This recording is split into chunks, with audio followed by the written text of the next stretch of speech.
أعوذ بالله من الشيطان الرجيم بسم الله الرحمن الرحيم أفمن يعلم أنما أنزل إليك من ربك الحق كمن هو أعمى إنما يتذكر أولو الألباب صدق الله العظيم إن الله وملائكته يصلون على النبي يا أيها الذين آمنوا صلوا عليه وسلموا تسليما محبت سے پڑھیے گا الصلاة والسلام عليك يا رسول الله وعلى آلك وأصحابك يا حبيب الله يا رحمة للعالمين يا خاتم النبيين.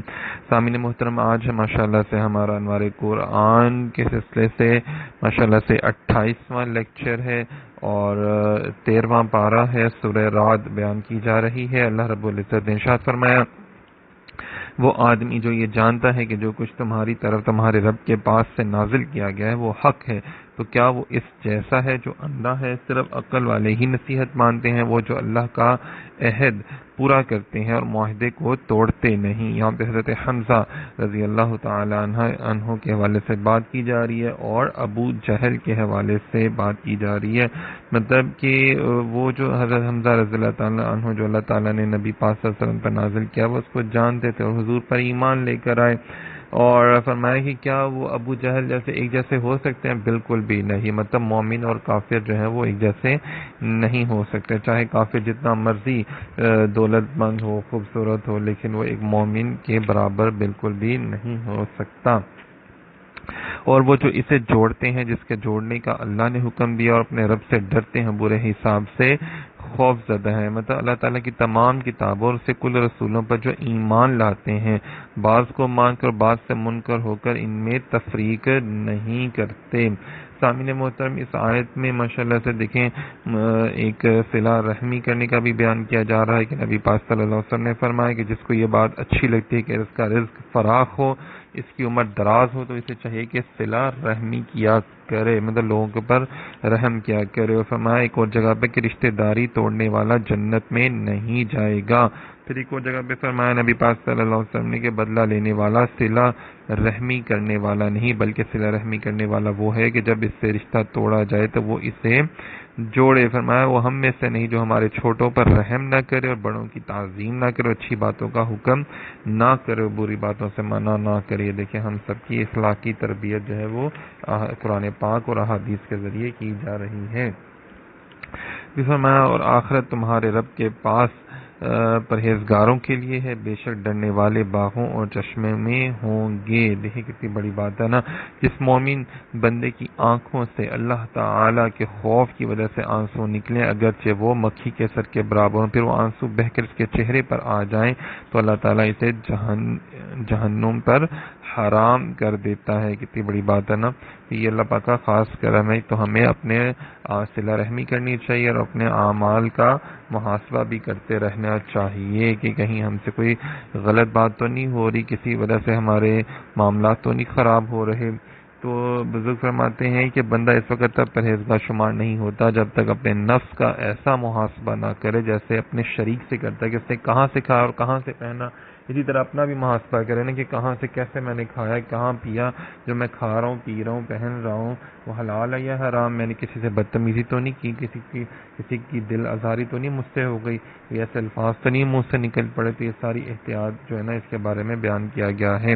اگر ہم ایسے ہو جائے تو ہمارا معاشرہ کتنا اچھا ہو جائے. فرمایا اور وہ جنہوں نے اپنے رب کی رضا کی طلب میں صبر کیا اور نماز قائم رکھی اور ہمارے دیے ہوئے رزق میں سے ہماری راہ میں پوشیدہ اور اعلانیہ خرچ کیا اور برائی کو بھلائی کے ساتھ ٹالتے ہی نہیں کے لیے آخرت کا انجام ہے. مطلب دیکھیں اللہ کے نیک بندوں کی صفات بیان کی جا رہی ہیں کہ صبر کے کتنے درجے ہیں. گناہ سے صبر کرنا یعنی گناہ سے بچنا، پھر نیکیوں پر صبر کرنا یعنی اپنی طاقت کے مطابق ہمیشہ نیک اعمال کرتے رہنا، یہ نہیں کہ ایک دفعہ کر کے چھوڑ دیا بار بار نہ کیا نا.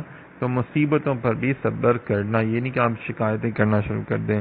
تو اسی طرح فرمایا گیا کہ شہوات یعنی نفسانی خواہشات سے صبر کرنا، کیونکہ یہ اولیاء اور صدیقین کا مرتبہ ہے. اسی طرح پھر صبر مذموم بھی ہے اور صبر قابل تعریف بھی ہے. مذموم کیا ہے کہ اپنے آپ کو ملامت کرتے رہنا، نا امیدی کرنا کہ کوئی معاملہ ہو جائے تو بے صبری پر ہنسنا، دشمن اس کی بے صبری پر نہ ہنسیں، پتہ نہیں لوگ کیا کہیں گے، لوگوں سے چھپانے کے لیے اپنے آپ کو خاموش رکھنا.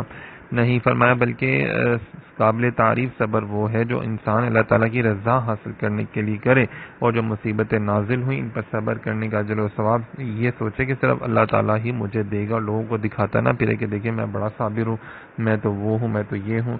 پھر اللہ تعالیٰ نے فرمایا اور صبر کرنے والوں کو خوشخبری سنا دو، وہ لوگ کہ جب ان پر کوئی مصیبت آتی ہے تو کہتے ہیں ہم اللہ ہی کے ہیں اور ہم اسی کی طرف لوٹنے والے ہیں، جیسے کہتے ہیں لا انا للہ و انا الیہ راجعون۔ جب بھی کوئی مصیبت آئے، کوئی پریشانی آئے تو فرمایا ان نیک لوگوں کی نشانی ہے، صبر کرنے والوں کی، لوگوں کے سامنے واویلا مچانے سے بہتر ہے کہ اللہ کے حضور عرض کرتے ہیں کہ انا للہ و انا الیہ راجعون، کہ اللہ باجی ہم آپ کے ہیں اور ہم آپ کی ہی طرف لوٹنے والے ہیں، ہم پر نگاہ کرم ہو جائے۔ دیکھیں کتنی بڑی بات ہے نا۔ یہ فرمایا کہ یہ ہمیں انسانیت کے طریقے اور اچھا مسلمان بننے کے معاملات سکھائے جا رہے ہیں۔ یہ فرمایا وہ ہمیشہ رہنے کے باغات ہیں، ان میں وہ لوگ داخل ہوں گے اور ان کے باپ دادا اور بیویوں اور اولاد میں سے جو لائق ہوں گے، اور ہر دروازے سے فرشتے ان کے پاس سے کہتے آئیں گے تم پر سلامتی ہو کیونکہ تم نے صبر کیا، تو آخرت کا اچھا انجام کیا ہی خوب ہے۔ دیکھیں جو صبر کرنے والے ہیں ان کو باپ دادا اور جو ان کی نیک بیویاں ہوں گی وہ وہاں پہ ان کو جنت میں ملیں گی۔ یہ کتنی بڑی بات ہے نا۔ تو صبر کرنے والوں کے جو اجر ہے اللہ تعالیٰ کے حضور وہ بیان کیا جا رہا ہے، اور وہ جو اللہ کا عہد اسے پختہ کرنے کے بعد توڑ دیتے ہیں اور جسے جوڑنے کا اللہ نے حکم فرمایا اسے کاٹتے ہیں اور زمین میں فساد پھیلاتے ہیں، ان کے لیے لعنت ہی ہے اور ان کے لیے برا گھر ہے۔ اس سے پہلے آیت میں دیکھیں کہ اللہ تعالیٰ نے سعادت مندوں کا ذکر کیا اور اب کن لوگوں کا ذکر ہو رہا ہے؟ بدبختوں کا، کہ جن کو سزائیں دی جائیں گی اور جنہوں نے رشتے ناطے توڑ دیتے ہیں اور جان بوجھ کے لوگوں میں فساد پیدا کرتے ہیں، تو ان کے اوپر کیا عذاب نازل ہوگا۔ اللہ جس کے لیے چاہتا ہے رزق وسیع کر دیتا اور تنگ کر دیتا۔ کافر دنیا کی زندگی پر خوش ہو گئے، حالانکہ دنیا کی زندگی آخرت کے مقابلے میں ایک حقیر سی شے ہے، مطلب وَمَا الْحَيَاةُ الدُّنْيَا فِي الْآخِرَةِ إِلَّا مَتَاعٌ، مطلب حقیر سی شے ہے۔ اللہ پاک فرماتے ہیں، تو اللہ تعالیٰ فرماتے ہیں میں ہی ہوں جو رزق دینے والا ہے، زیادہ بھی اور کم بھی اور متوسط بھی، مطلب غریب امیر اور متوسط طبقہ بھی ہوتا ہے نا، تین طبقے ہوتے ہیں، تو اللہ پاک فرماتے ہیں میں ہی سب کو سب کچھ عطا کرنے والا ہوں۔ اور اگر اللہ اپنے سب بندوں کے لیے رزق وسیع کر دیتا تو ضرور زمین میں فساد پھیلاتے، لیکن اللہ اندازہ سے جتنا چاہتا ہے وہ اتارتا ہے، بے شک وہ اپنے بندوں سے خبردار ہے، انہیں دیکھ رہا ہے۔ مطلب اللہ پاک جس کو چاہتا ہے عطا کرتا ہے، تو ہمیں چاہیے کہ ہم کسی کا مذاق نہیں اڑائیں۔ صحیح ہے، دنیاوی اور اخروی زندگی میں بڑا ہی فرق ہوتا ہے۔ بہرحال ہمیں اپنی آخرت کے لیے جو ہے نیک اعمال کر کے اس کا سامان اکٹھا کرنا چاہیے۔ ہمارا مومن و کافر اور فاسق اور پرہیزگار کی زندگیوں میں بڑا فرق ہے۔ بعض لوگ سوتے ہوئے بھی جاگتے ہیں اور بعض جاگتے ہوئے بھی سوتے ہیں، بعض جیتے جی مرے ہوئے ہیں اور بعض مر کر بھی زندہ ہیں۔ جیسے دیکھیں نا، اللہ والے مر کر بھی زندہ ہیں کہ آج بھی لوگ ان کا نام لیتے ہیں۔ کچھ ایسے لوگ ہیں جن کو کوئی جانتا پہچانتا نہیں ہے، کیونکہ انہوں نے کبھی کسی کے ساتھ اچھا سلوک نہیں کیا، لوگوں سے برے سلوک سے پیش آتے ہیں، تو اس ایسے لوگ ان کے برے رویے کی وجہ سے ان سے پیچھے ہٹ جاتے ہیں۔ فرمایا اور کافر کہتے ہیں ان پر ان کے رب کی طرف سے کوئی نشانی کیوں نہیں ہوتی؟ تم فرماؤ بے شک اللہ جسے چاہتا ہے گمراہ کرتا ہے اور اسے اپنی راہ دکھاتا ہے جو اس کی طرف رجوع کرتا ہے۔ مطلب یہ جان بوجھ کے جو ہے نا یہ جھوٹ بولتے تھے یہ لوگ، اور حالانکہ اتنی نشانیاں اتنے معجزات جو ہیں وہ دکھائے گئے کفار مکہ، پھر بھی جان بوجھ کے صرف حضور صلی اللہ علیہ وسلم کا دل دکھانے کے لیے جو تھا نا وہ جھوٹ بولتے تھے اور آپ کو پریشان و تنگ کرنے کے لیے، حالانکہ ان کو پتا تھا جیسے موسیٰ علیہ السلام پر معجزات ہوئے ہیں، اللہ تعالیٰ نے اپنی نشانیاں دکھائی ہیں، اسی طرح حضور صلی اللہ علیہ وسلم کی بھی اللہ پاک نے دکھا دی ہیں۔ پھر فرمایا ان لوگوں کو ہدایت دیتا ہے جو ایمان لائے اور ان کے دل اللہ کی یاد سے چین پاتے ہیں۔ سن لو اللہ کی یاد ہی دل چین، اللہ کی یاد ہی سے دل چین پاتے ہیں۔ الذین آمنوا وتطمئن قلوبهم بذکر اللہ، الا بذکر اللہ تطمئن القلوب، جو لوگ کہتے ہیں نا آج ہمیں سکون نہیں ملتا، چین نہیں، آرام نہیں ہے، تو ان کے لیے فرمایا گیا ہے کہ وہ اللہ کا ذکر کریں۔ لوگ میچ دیکھنے چلے جاتے ہیں، ڈراموں فلموں میں اور گانوں میں، کہتے ہیں جی گانے روح کی غذا، ایسا تو نہیں ہے۔ فرمایا کہ لوگ ادھر ادھر بھاگتے ہیں لیکن پھر بھی ان کو سکون نہیں ملتا۔ 10 لاکھ ہے تو 10 کروڑ کے پیچھے بھاگتے ہیں، اندازہ کریں۔ اس کے بعد ایک گھر ہے وہ کہتا ہے جی میرے پاس کوٹھی ہو، جس کے بعد ایک گاڑی ہے وہ کہتا ہے جی میرے پاس بڑی لینڈ کروزر ہو، تو ہر بندہ جو ہے وہ بھاگتا چلا جا رہا ہے۔ فرمایا ذرا رکو، ٹھہرو، سمجھو اللہ تعالیٰ کی بات کو، اس کی آیات کو، اس کی نشانیوں کو، اس کی کائنات کو دیکھو اور دیکھو اللہ کا ذکر کرو، تو اسی سے ہی تمہارے دل و دماغ کو سکون ملے گا، آرام ملے گا، تمہارے سے بیماریاں اور بے قراریاں بے چینیاں جو ہیں وہ سب دور ہو جائیں گی۔ تو اللہ کے ذکر میں ہی سکون ہے اور کہیں پہ سکون نہیں ہے۔ صحیح ہے نا جی۔ میں کبھی کبھی ایسے ہوتا ہے کہ دل ہی رغبت کے بغیر بھی میری زبان سے اللہ تعالیٰ کا ذکر جاری ہو جاتا ہے۔ ایک مرید نے اپنے پیر و مرشد سے فرمایا تو انہوں نے فرمایا یہ بھی تو شکر کا مقام ہے کہ تمہارے ایک عضو یعنی زبان کو اللہ تعالیٰ نے ذکر کی توفیق بخشی ہے۔ دیکھیں جس کا ذکر دل اللہ تعالیٰ کے ذکر میں نہیں لگتا، اسے بعض اوقات شیطان وسوسہ ڈال دیتا ہے کہ جب تیرا دل اللہ تعالیٰ کے ذکر میں نہیں لگتا تو خاموش ہو جا کہ ایسا ذکر کرنا بے ادبی، حالانکہ یہ تو شیطانی وسوسہ ہے۔ جب اگر آپ کو ایسا وسوسہ آئے تو آپ اور زیادہ اللہ تعالیٰ کا ذکر کریں۔ تو کچھ لوگ کہتے ہیں اچھا یار ہمارا دل نہیں لگتا، ہمیں سکون نہیں ملتا، یار ہماری آنکھ سے آنسو نہیں لگتا، تو آنسو نہیں نکلتے تو ہمیں کیا ذکر کرنے کی ضرورت ہے، توبہ نعوذ باللہ۔ تو وہ یہ نادان سمجھتے ہیں کہ ہم نے عقل مندی کا کام کیا، حالانکہ انہوں نے شیطان کو اپنا ہمدرد سمجھ کر دھوکہ کھا لیا ہے، بلکہ ان کو تو اللہ کا زیادہ ذکر کرنا چاہیے، صحیح ہے نا۔ اور فرمایا کہ دل کو حاضر نہیں کر سکتے مگر پھر بھی زبان کو اللہ تعالیٰ کے ذکر میں مصروف رکھیں تو یہ خاموشی سے بہتر ہے۔ اگرچہ دل لگا کر ذکر کرنا زیادہ افضل ہے، لیکن پھر بھی آپ کم از کم زبان سے تو کر سکتے ہیں، زبان سے جاری رکھیں، دل ذکر کرتے رہیں، ایک ٹائم وہ آئے گا کہ زبان سے وہی آپ کے دلوں میں اتر جائے گا۔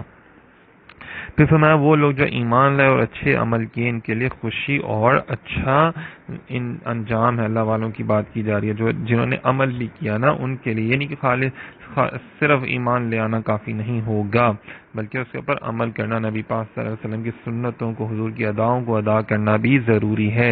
اسی طرح ہم نے تمہیں اس امت میں بھیجا جس سے پہلے کئی امتیں گزر گئیں تاکہ تم انہیں پڑھ کر سناؤ جو ہم نے تمہاری طرف وہی بھیجی، حالانکہ وہ رحمان کے منکر ہو رہے ہیں۔ تم فرماؤ وہ میرا رب ہے، اس کے سوا کوئی معبود نہیں، میں نے اسی پر بھروسہ کیا اور اس کی طرف میرا رجوع ہے۔ یعنی کہ اے حبیب صلی اللہ علیہ وسلم جس طرح آپ سے پہلے انبیاء کرام گزشتہ امتوں کی طرف بھیجا، اسی طرح آپ کو اس امت کی طرف بھیجا، تو آپ کی امت سب سے آخری امت ہے اور آپ خاتم الانبیاء ہیں، آپ کو سب بڑی شان سے رسالت عطا کی تاکہ آپ اپنی امت کو قرآن پاک اور وہ شرعی احکام سکھائیں جو ہم نے آپ کی طرف وہی فرمایا، حالانکہ وہ رحمان کے منکر ہو رہے ہیں۔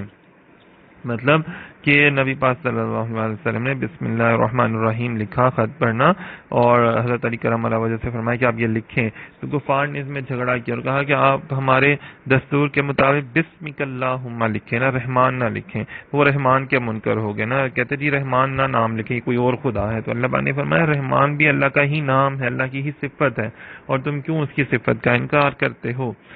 پھر فرمایا آگے، اور اگر کوئی ایسا قرآن آتا جس سے پہاڑ ٹل جاتے یا زمین پھٹ جاتی یا مردوں سے بات کی جاتی، جب بھی یہ کافر نہ مانتے بلکہ سب کام اللہ ہی کے اختیار میں ہے، تو کیا مسلمان اس بات سے نا امید نہ ہو گئے کہ اگر اللہ چاہتا تو اس سب آدمیوں کو ہدایت دے دیتا، اور کافروں کو ان کے عمل کی وجہ سے ہمیشہ ہلاک دینے والی مصیبت پہنچتی رہے گی۔ سامعین محترم دیکھیں کہ یہ لوگ طرح طرح کے حضور علیہ السلام سے معجزات مانگا کرتے تھے کہ جی پہاڑ ہلا دیں، مردے زندہ کر دیں، ہمارا فلاں مردہ زندہ کر دے تو ہم آپ کے اوپر ایمان، اگر آپ کی نبوت کی گواہی دے تو ہم ایمان لیں۔ تو اللہ نے فرمایا اگر یہ سب کچھ دکھا بھی دیں نا، انہوں نے پھر بھی نہیں لے کر آنا، جو اتنے معجزات اور قرآن جیسی جو روشن دلیل ہے یہ دیکھ کر ایمان نہیں لائے تو انہوں نے وہ چیزیں بھی دیکھ کر ایمان نہیں لانا۔ سامعین محترم اس سے معلوم ہوا کہ قرآن مجید کے انوار کو نگاہ بصیرت سے دیکھنا ہی حقیقی طور پر فائدہ مند ہے۔ یہ کفار قرآن کریم کو کے نور کو نگاہ بصیرت سے نہیں دیکھتے تھے، اسی لیے تو وہ گمراہ ہوئے، صحیح ہے نا۔ تو نگاہ بصیرت بھی اللہ تعالیٰ سے مانگنی چاہیے کہ اللہ باجی ہمیں بھی وہ نگاہ عطا فرما جو تیرے احکامات کو سمجھ سکے اور ہمیں ان پر عمل کرنے کی توفیق عطا فرما۔ سامعین محترم پھر آگے بیان فرمایا گیا کہ اور بے شک آپ سے پہلے رسولوں کا مذاق اڑایا گیا تو میں نے کافروں کو ڈھیل دی، پھر میں نے انہیں پکڑ لیا، تو میرا عذاب کیسا تھا نا، عذاب کیسا تھا۔ یہاں پہ دیکھیں کفار مکہ نے جب آپ نبی پاک صلی اللہ علیہ وسلم کا معجزات کا مطالبہ مذاق اڑانے کے طور پر انہوں نے کیا نا، تو نبی پاک صلی اللہ علیہ وسلم کے قلب اطہر پر بہت گراں گزرا اور آپ کو بہت اذیت اور تکلیف پہنچی، تو اللہ تعالیٰ نے اپنے حبیب صلی اللہ علیہ وسلم کو تسلی دینے کے لیے آیت نازل فرمائی کہ آپ اپنی قوم کی جاہلانہ مطالبوں پر صبر فرمائیں، کیونکہ یہ دیکھیے انہوں نے پہلے بھی انبیاء کرام کے ساتھ بہت مذاق اڑایا، تو وہ بہت حلم، بردباری اور استقامت سے برداشت کیا کرتے تھے نا۔ اور پھر جب اللہ تعالیٰ نے ان کی ڈھیل کو ختم کیا، ان کو عذاب میں مبتلا کیا اور دنیا میں انہیں قحط، قتل اور قید کی مصیبتوں میں مبتلا کر دیا، اور آخرت میں ان کے لیے جہنم کا عذاب ہے۔ اچھا جی سامعین محترم، یہاں پہ جو ہمارے دوست احباب جو علماء ہیں، مبلغین ہیں، وہ درس دیتے ہیں، تو ان کے لیے بھی ہے کہ راہ خدا میں تکالیف برداشت کرنا انبیاء کرام کا طریقہ ہے۔ اس لیے اگر انہیں راہ خدا میں کسی تکلیف پریشانی کا سامنا ہو تو انہیں چاہیے کہ انبیاء کرام کے حالات اور ان کی سیرت کو سامنے رکھتے ہوئے صبر و تحمل کا مظاہرہ کریں۔ اللہ تعالی نے چاہا تو ان کی تکالیف جو ہیں وہ دور ہو جائیں گی۔ صحیح ہے۔ اس آیت سے معلوم ہوا کہ انبیاء اور اولیاء کا مذاق اڑانا بدبختی کی علامت ہے۔ جو آج لوگ داتا حضور کا، غوث کا، خواجہ اجمیر کا، اولیاء کرام کا جو مذاق اڑاتے ہیں، بس جو چند ایک کہتے ہیں نا نیم حکیم خطرہ جان، نیم اللہ خطرہ ایمان، تو جس طرح کیا اسے کہتے ہیں ہر شعبے میں نقلی لوگ بیٹھے ہیں، اسی طرح اولیاء کرام کا روپ دھار کے، پیران اعظام کا روپ دھار کے جو ایسے نقلی پیڑ بیٹھے ہیں، لوگ ان کی طرف دیکھ کے تمام لوگوں کو برا بھلا کہنا شروع کر دیتا ہے، تو یہ بھی ایک غلط ہے، ڈھال بناتا ہے، یہ اپنا ان کا گمان ہوتا ہے، تو ایسا گمان نہیں کرنا چاہیے۔ جو اللہ والے ہیں ان کی عزت کریں، اور جو برے ہیں صرف ان کو برا کہیں، لیکن جو اللہ والے ہیں اور جو دین کا کام کر رہے ہیں، تبلیغ دین، اور لوگوں کو نفع پہنچاتے ہیں، تو ان کی دشمنی یہ نہ ہو کہ آپ توبہ نعوذ باللہ ان کے ساتھ دشمنی کر کے اللہ سے دشمنی لے لیں۔ اللہ تعالیٰ نے فرمایا میری اس کی کھلی جنگ ہے، جو میرے اولیاء اللہ سے بغض رکھتا ہے نا، تو میں بھی اس کے ساتھ جنگ کروں گا۔ اندازہ کر لیں۔ تو آپ اللہ تعالیٰ کی ناراضگی مول کبھی نہ لیں اولیاء اللہ سے نفرت کر کے، بلکہ ان سے محبت کر ان کی بارگاہ میں جایا کریں، ان کے اللہ کے نیک بندے ہیں۔ پھر فرمایا تو کیا وہ خدا جو ہر شخص پر اس کے اعمال کی نگرانی رکھتا ہے وہ بتوں جیسے؟ ہرگز نہیں، اور وہ لوگ اللہ کے شریک ٹھہراتے ہیں۔ تم فرماؤ، تم ان کا نام تو لو کہ وہ کون ہے جو خدا کے شریک ہے، بلکہ تم اللہ کو وہ بات بتاتے ہو جسے وہ زمین میں جانتا ہی نہ ہو، جیسے وہ یہاں یوں ہی ایک اوپری بات، بلکہ کافروں کے لیے ان کا فریب خوشنما بنا دیا گیا۔ مطلب یہ دیکھیں یہاں پہ بیان فرمایا جا رہا ہے کہ یہاں پہ تو اللہ پاک تمہاری ہر بات کو جانتا ہے، تمہاری نیکیوں، برائیوں، عبادات کو، ہر چیز کو جانتا ہے، جو تم کفر کرتے ہو اس کو بھی اللہ پاک جانتا ہے۔ فرمائے کہ اے حبیب آپ ان سے فرمائے کہ تم جن بتوں کی عبادت کا مستحق ٹھہراتے ہو ان کی حقیقت تو بیان کرو، ان کا تعلق کس جن سے ہے؟ وہ کوئی خدا ہے؟ نہیں، وہ تو تم، لہٰذا تمہارے اس شرک کا مطلب یہ نکلا تم اللہ تعالیٰ کو اس کے شریک کی خبر دے رہے ہو، حالانکہ اللہ تعالیٰ زمین میں اپنا کوئی شریک موجود نہ ہونے کی وجہ سے اس سے جانتا ہی نہیں۔ مطلب اللہ تعالیٰ کو کوئی شریک بھی نہیں ہے، تو پھر کوئی ہے ہی نہیں ہے، تو پھر سے کیسے جانا جائے گا نا؟ تو یہ بت ہے، یہ تو کوئی شریک نہ ہوئے نا۔ تو ان کے لیے دنیا کی زندگی میں عذاب ہے، اور آخرت کا عذاب یقیناً زیادہ سخت ہے، اور انہیں اللہ سے بچانے والا کوئی نہیں۔ مطلب جو توبہ نعوذ باللہ اللہ کی ذات کے ساتھ شریک ٹھہراتے ہیں اور لوگوں بتوں کو مانتے ہیں، تو فرمایا ان کے لیے عذاب دنیا میں بھی عذاب ہے، اور آخرت میں بھی ان کے لیے عذاب ہے۔ کیسا عذاب ہے تھوڑا سا میں آپ کو بتاؤں کہ ان کے اوپر نا ان کے سروں پر گرم پانی ڈالا جائے گا، جس سے ان کے پیٹوں کے اندر کا سب کچھ اور چمڑے پگھل جائیں گے۔ ان کے لیے لوہے کے گرز ہوں گے جس سے ان کی پیشانیاں چور چور ہو جائیں گی، ان کے منہ سے پیپ نکلے گی، پیاس کی وجہ سے جگر پھٹ جائیں گے، اور آنکھوں کے ڈھیلے چہروں پر نکل پڑیں گے، رخساروں کے اوپر سے گوشت گر جائے گا، ان کے بال بھی گر جائیں گے، پھر ان کی ہڈیاں گوشت سے خالی ہو جائیں گی، اب روحوں کا مرکز سے رگیں اور پٹھے ہوں گے، اور آگ کی لپیٹ میں ان کی آواز آ رہی ہوگی، اس کے ساتھ ساتھ موت کی تمنا کریں گے لیکن ان کو موت نہیں آئے گی۔ ان کے چہرے کوئلے سے زیادہ سیاہ ہوں گے، ان کی آنکھوں کی بینائی چلی گی، زبانیں گنگ ہو جائیں گی، اور پٹھے اور ہڈیاں ٹوٹ جائیں گی، کان کٹے ہوئے ہوں گے۔ اندازہ کریں۔ اللہ اکبر، اللہ اکبر۔ اللہ پاک ہم سب کو عذاب جہنم سے بچائے، اور نبی پاک صلی اللہ علیہ وسلم کی سنتوں پر عمل کرنے کی توفیق عطا فرمائے۔ پھر فرمایا جس جنت کا پرہیزگاروں سے وعدہ کیا گیا اس کا حال یہ ہے کہ اس کے نیچے نہریں جاری ہیں، اس کے پھل اور اس کا سایہ ہمیشہ رہنے والا۔ یہ پرہیزگاروں کا انجام ہے، کافروں کا انجام آگ ہے۔ دیکھیں ابھی ہم نے جہنم کی باتیں سنی، اور اب اللہ پاک جنت کے مسلمانوں کی بات بتا رہا ہے کہ جنت کے 3 اوصاف ہیں۔ کیا ہے کہ اس جنت کا حال جس کا پرہیزگاروں سے وعدہ کیا گیا یہ ہے کہ اس میں خراب نہ ہونے والے پانی کی نہریں ہیں، ایسے دودھ کی نہریں جس کا مزہ نہ بدلے، اور ایسی شراب کی نہریں جو پینے والوں کے لیے لذت ہے، اور صاف شفاف شہد کی نہریں ہیں۔ دیکھیں نا، پانی کی نہریں، دودھ کی نہریں، شراب کی نہریں اور شہد کی نہریں جو ہیں وہ جنت میں اللہ پاک نے بنائی ہیں مومنین کے لیے، اور جہنم میں دیکھیں نا گرم پانی، کھولتا ہوا پانی۔ اللہ اکبر۔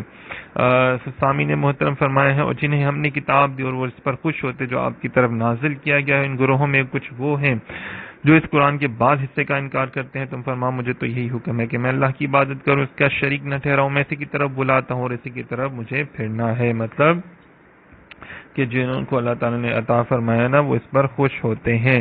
اور یہاں پہ بیان کیا جا رہا ہے اور اس طرح ہم نے اس قرآن کو عربی فیصلے کی صورت میں اتارا ہوا ہے. سننے والے اگر تو ان کی خواہشوں پر چلے گا اس کے بعد کہ تیرے پاس علم آ چکا تو اللہ کے آگے نہ تیرا کوئی حمایتی ہوگا اور نہ کوئی بچانے والا ہوگا.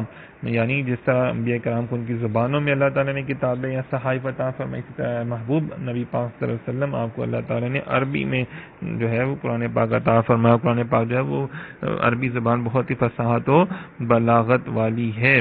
کتنی بڑی بات ہے نا یہ کہ محبوب آپ صلی اللہ علیہ وسلم کی جو امت ہے اللہ پاک کا اس کے اوپر بڑا ہی خاص کرم ہے. بس فرمایا ایک اور بات جو اس سے پتہ چلتی ہے کہ کفار کی خواہشوں پر چلنے والوں کو نصیحت فرمائی گئی. یہ کافروں کی خواہش کے مطابق مسلمانوں میں فحاشی، عریانی، بہرا روی، بے پردگی، عورتوں کی مادر پدر آزادی کو عام کرنے کی تگودوں میں لگے ہوئے ہیں کچھ ایسے ہی لوگ. اسی طرح یوں ہی کچھ ارباب اقتدار بھی جو لوگ ہیں وہ بھی مسلمانوں کے اندر سے جو ہے وہ مسلمانوں والی چیزوں کو نکالتے ہیں اور کہتے ہیں جی نہیں ہم تو بڑے سیکولر ہیں، ہم تو یہ ہیں وہ. حالانکہ آپ تو اسلامی جمہوریہ پاکستان میں رہتے ہیں، ایک مذہبی ریاست میں، تو آپ کیوں اپنے آپ کو سیکولر ظاہر کر رہے ہوتے ہیں؟ تو کفار کی خواہش کے مطابق کہ وہ کہتے ہیں جناب آپ اپنے اندر سے اسلام نکال دیں تو بنعوذ باللہ نبی پاک صلی اللہ علیہ وسلم کی محبت نکال دیں تو ہم آپ کو بہت زیادہ خزانے دیں گے، تیل دیں گے، ڈالر دیں گے، یہ کریں گے وہ کریں گے. تو یہ دیکھیں نا اس طرح کرتے ہیں، حالانکہ اس طرح نہیں کرنا چاہیے. کفار کے پیچھے لگ کے اپنے دینی معاملات ہیں ان کو خراب نہیں کرنا چاہیے. پھر فرمایا اور بے شک ہم نے تم سے پہلے رسول بھیجے اور ان کے لیے بیویاں اور بچے بنائے. کسی رسول کا کام نہیں کہ اللہ کی اجازت کے بغیر کوئی نشانی لے آئے. ہر وعدے کے لیے ایک لکھی ہوئی مدت ہے.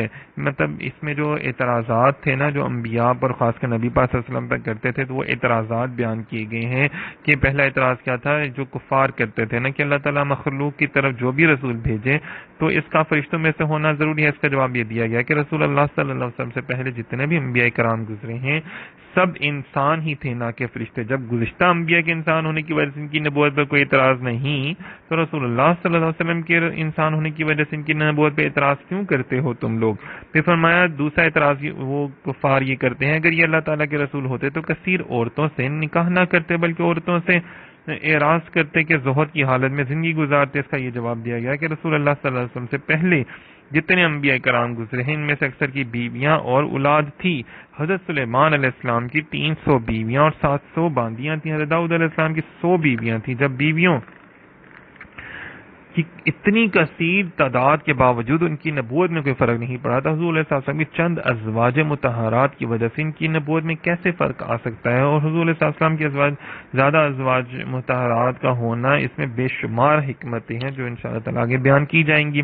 پھر فرمایا تیسرا اعتراض یہ کرتے ہیں کہ اگر یہ اللہ تعالیٰ کے رسول ہیں تو پھر ہم ان سے جو معجزہ بھی طلب کرتے ہیں وہ انہیں دکھانا چاہیے تھا.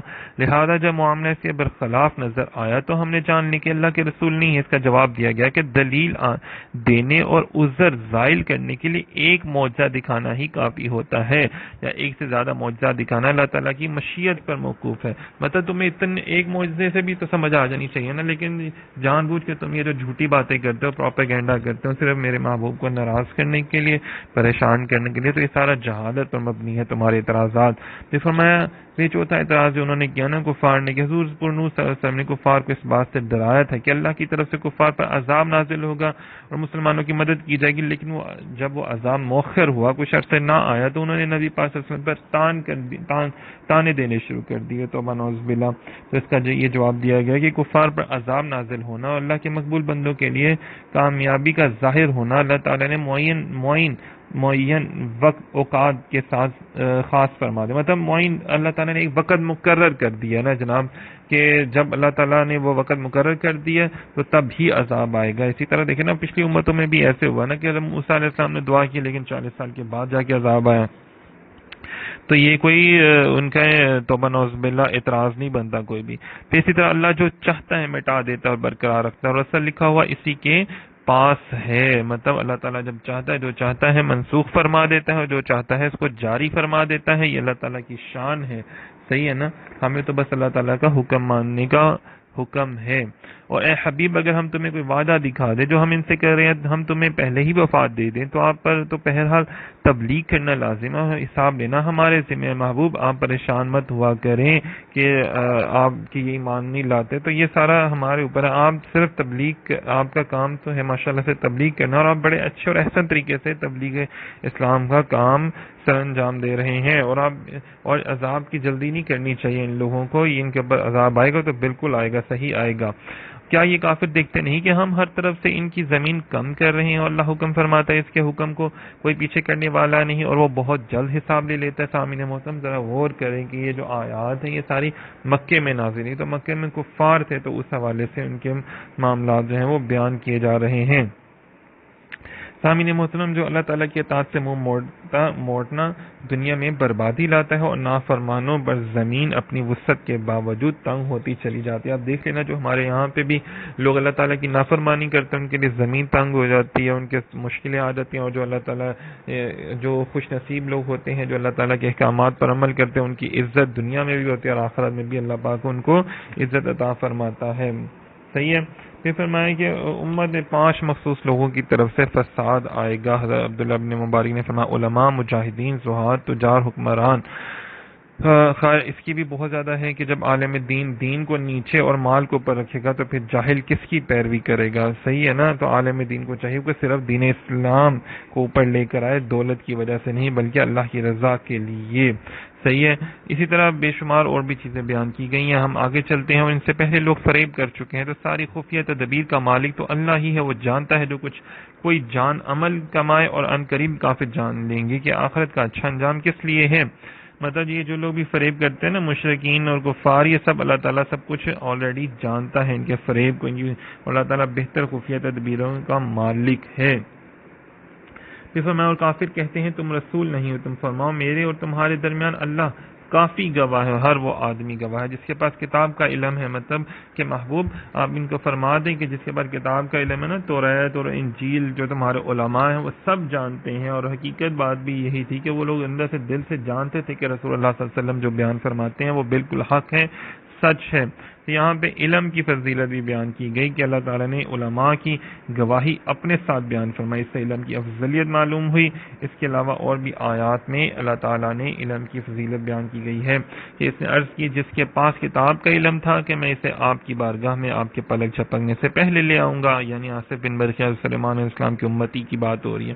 اور بھی فرمایا جنہیں علم دیا گیا تھا انہوں نے کہا تمہاری خرابی اللہ کا ثواب بہتر اس آدمی کے لیے جو ایمان لے اور اچھے کام کرے، جنت انہی کو دی جائے گی جو صبر کرنے والے ہیں۔ دیکھیں علم والوں کی کتنی شانیں جو ہیں وہ بیان کی جا رہی ہیں۔ نبی پاک صلی اللہ علیہ وسلم نے فرمایا یاد رکھو کہ علماء انبیاء کرام کے وارث ہیں، ان کی میراث دینار و درہم نہیں بلکہ ان کی میراث تو علم ہی ہے، تو جس نے اسے حاصل کیا اس نے میراث کا بہت بڑا حصہ پا لیا۔ تو اہل علم کی بارگاہ میں جا کے بیٹھیں اور خود بھی علم حاصل کریں۔ اللہ پاک ہم سب کو علم قرآن، علم حدیث، علم فقہ اور زندگی گزارنے کے لیے جو بہترین اصول ہیں قرآن پاک کے اور احادیث کے، وہ اللہ پاک علم حاصل کرنے کی ہمیں توفیق عطا فرمائے، آمین یا رب العالمین۔ سامعین محترم اب آگے شروع کرتے ہیں سورہ ابراہیم۔ حضرت ابراہیم علیہ السلام کے نام کے ساتھ یہ بھی سورہ مکہ میں نازل ہوئی، تو اس میں بھی آپ دیکھیے گا کہ زیادہ کفار اور مشرکین کے حوالے سے بات کی جائے گی، کیونکہ مکے میں زیادہ تر بت پرست لوگ رہتے تھے اور کفار لوگ رہتے تھے، جبکہ مدینہ پاک میں مشرکین بھی تھے تو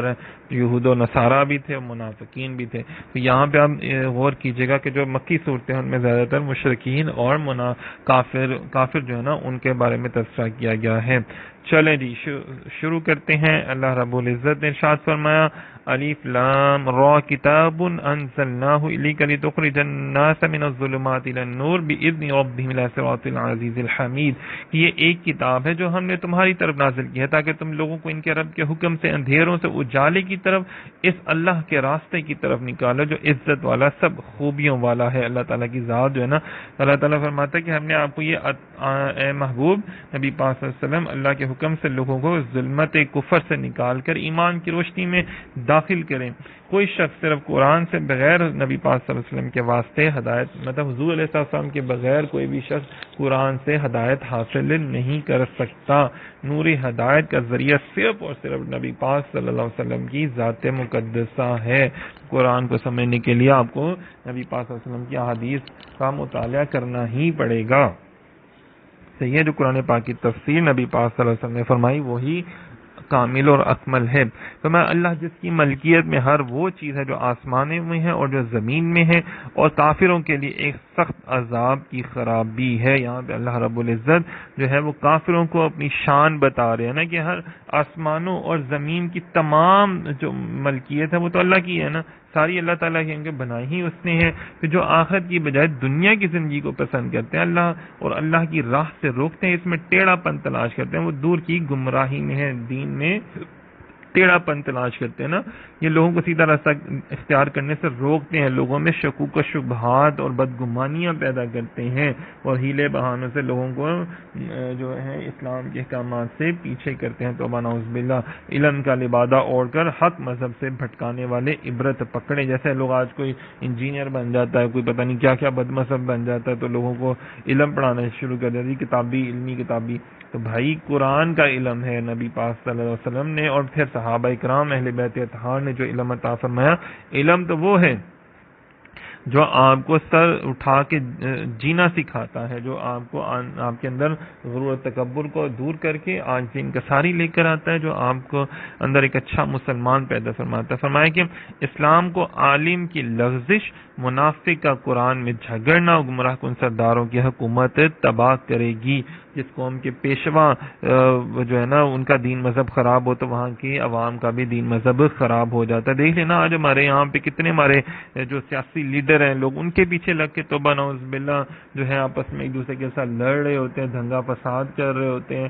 اور اگر کوئی ناموس رسالت کی بات کریں، بھائی ہمارے تو سب سے بڑے سپریم لیڈر جو ہیں وہ تو نبی پاک حضرت محمد مصطفیٰ خاتم الانبیاء صلی اللہ علیہ وسلم ہے. ہمیں ان کے پیچھے لگنا ہے، ان کے پیچھے جانا ہے، ان کے نقش قدم پر چلنا ہے. صحیح ہے نا. اور دیکھ لیں جو سرکار سے محبت کرنے والا ہوگا نا وہ کسی سے نہیں لڑتا، لیکن یہ جو دنیاوی لیڈروں سے جو پتہ نہیں شرابیں پیتے ہیں، زانی کرتے ہیں، جھوٹ بولتے ہیں، قوم کا کتنا حق کھا جاتے ہیں، ان کے پیچھے لگتے ہیں تو پھر لڑائیاں جھگڑے اور فساد ہی میں مبتلا ہوتے ہیں اور دنیا میں بھی فساد پھیلاتے ہیں. اعلیٰ حضرت امام احمد رضا خان بریلوی رحمۃ اللہ علیہ فرماتے ہیں، گروہ علماء اگر تم مستحبات چھوڑ کر مباحات کی طرف جھکو گے تو عوام مکروہات میں گریں گے، اگر تم مکروہ کے کرو گے کام تو عوام حرام میں پڑیں گے، اگر تم حرام کے مرتکب ہوگے تو عوام کفر میں مبتلا ہوگے.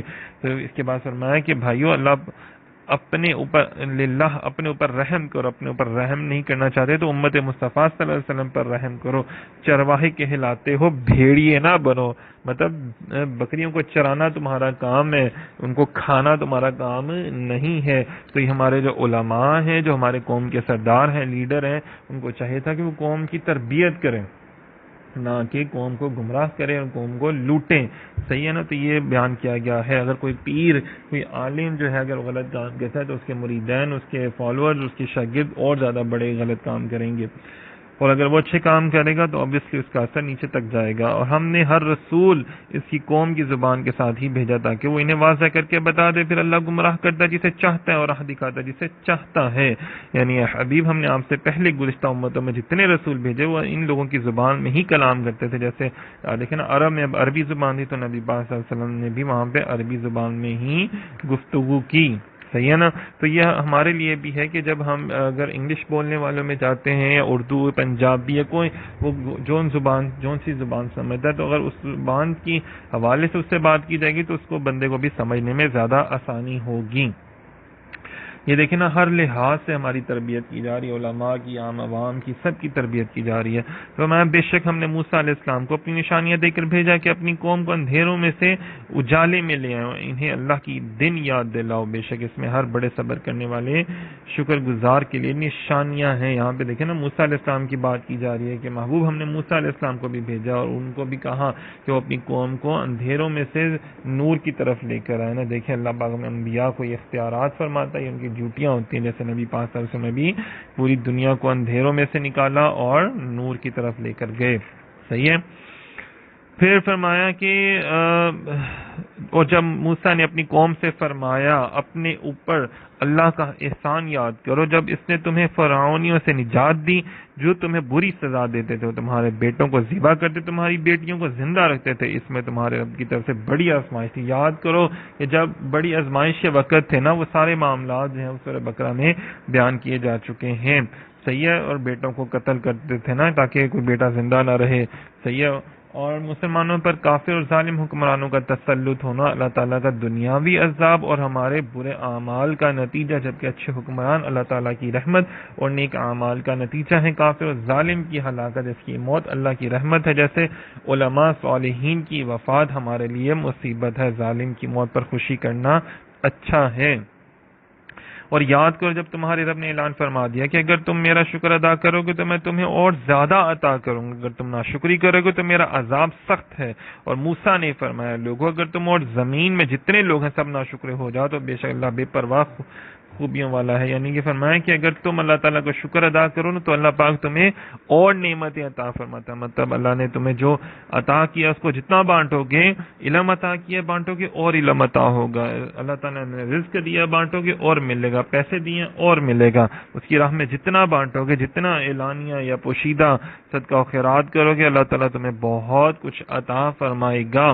اللہ تعالیٰ شکر کرنے والوں کو بہت پسند کرتا ہے۔ نبی پاک صلی اللہ علیہ وسلم نے فرمایا جو تھوڑی نعمتوں کا شکر ادا نہیں کرتا وہ زیادہ نعمتوں کا بھی شکر ادا نہیں کرتا، اور جو لوگوں کا شکر ادا نہیں کرتا وہ اللہ تعالیٰ کا بھی شکر ادا نہیں کرتا۔ اور اللہ تعالیٰ کی نعمتوں کو بیان کرنا شکر ہے، انہیں بیان نہ کرنا ناشکری ہے۔ جیسے آپ مجھ سے یہ قرآن پاک کا خلاصہ سن رہے ہیں تو آپ کو بھی چاہیے کہ آپ اس کا شکر ادا کریں کہ اللہ نے آپ کو یہ توفیق عطا فرمائی ہے کہ آپ دین کا علم سن رہے ہیں، قرآن کا علم سن رہے ہیں، حاصل کر رہے ہیں۔